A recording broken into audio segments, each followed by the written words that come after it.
Okay, so let's get right into this really harrowing story of survival from the film Alone. It's a gripping look at what happens when your entire world just vanishes overnight, and the only thing left is the fight to see tomorrow. So the movie kicks off with our main character, a young guy named Aidan, waking up from what seems like a totally normal morning into an absolute nightmare. When he looks out his window, he sees a new, terrifying reality where people are, well, mercilessly attacking and eating each other. And this brings us to our first part. The world ends. We're not eased into this at all. Nope, we're thrown right into the middle of the chaos, experiencing it just like Aidan does. There's no warning, no time to prepare, just sudden, complete terror. From his balcony, which is his only connection to the outside world, Aidan watches society completely collapse in just a matter of minutes. The emergency warnings are blaring, but they're useless. There's screams everywhere. And then, a helicopter literally falls out of the sky and explodes. And just like that, his world is over. You know, the danger doesn't stay outside for long. It comes right to his doorstep. His neighbor starts pounding on the door, begging for help.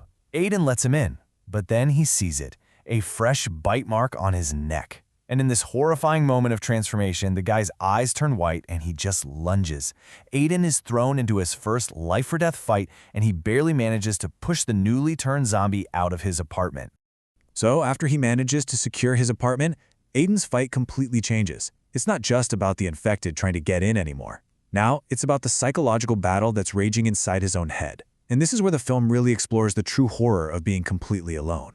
The days just stretch on and on into a grueling month. He starts rationing his food, recording video diaries just so he can hear a voice, any voice. His last connection to his old life is a text from his parents telling him to stay alive. And then, on day 42, a voicemail finally comes through. But it's not a message of hope. It's the actual sound of them being killed. And this is his absolute lowest point. That voicemail just shatters what little hope he had left. His family's gone, his food and water are basically gone, and he is completely, utterly alone.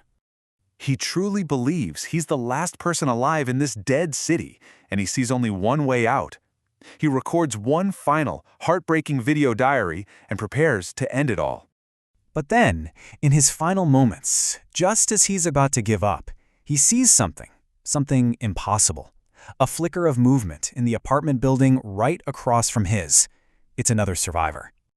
Her name is Eva. And you know what? The simple fact that she exists changes absolutely everything for him. He's not alone anymore, and all of a sudden he has a reason to live. And this is where their incredible ingenuity kicks in. They start with simple written signs held up to the window. Then Aidan actually makes a zip line out of clothes just to send her a bottle of rainwater. This fragile little line across the zombie-infested courtyard becomes their lifeline. It's really a powerful testament to that human need for connection.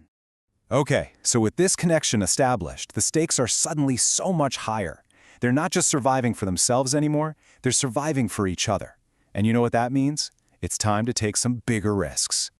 Aidan undertakes this incredibly risky mission for supplies. I mean, he leaves his apartment for the first time in over a month, hiding from a horde by covering himself with a corpse. He fights and kills another zombie to secure food, water, and, most importantly, 2 walkie-talkies. He's not just a victim anymore, he's becoming a true survivor. While he's exploring another apartment, Aidan runs into an elderly man who seems so kind. He even offers him a warm meal. And you think, after so much horror, could this be another ally? Is this a moment of real hope? Well, that hope lasts for about 5 seconds. The man's kindness is just a complete facade. He attacks Aidan from behind, and Aidan wakes up tied to a chair. It's a trap. And the reason why is just horrifying. The old man is keeping his zombified wife alive by luring in survivors and feeding them to her. It's a really chilling look at how love and grief can turn monstrous in this new world. Aidan manages to break free and throws the man to his own wife before escaping that apartment of horrors. But there is no time for relief. As Aidan is getting away, he gets a frantic call from Eva on the walkie-talkie. Her defenses have failed. The infected are inside her apartment.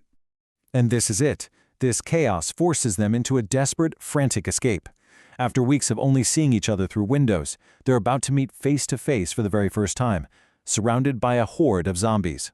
He makes this insane, daring leap to her balcony to help her escape. They're racing through the hallways, so close to safety, but in the final moments, a zombie tackles Aidan, covering him in its blood, right as Eva makes it inside his apartment.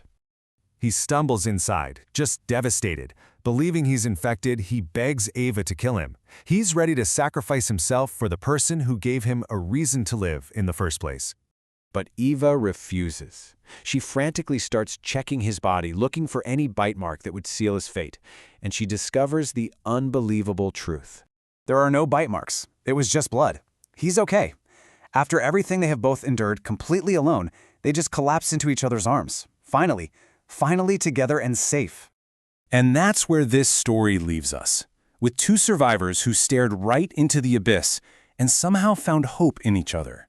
Yeah, they survived the isolation, they survived the building, but this isn't really a happy ending. It's just the beginning. So the real question is, they found each other, but can they survive the world?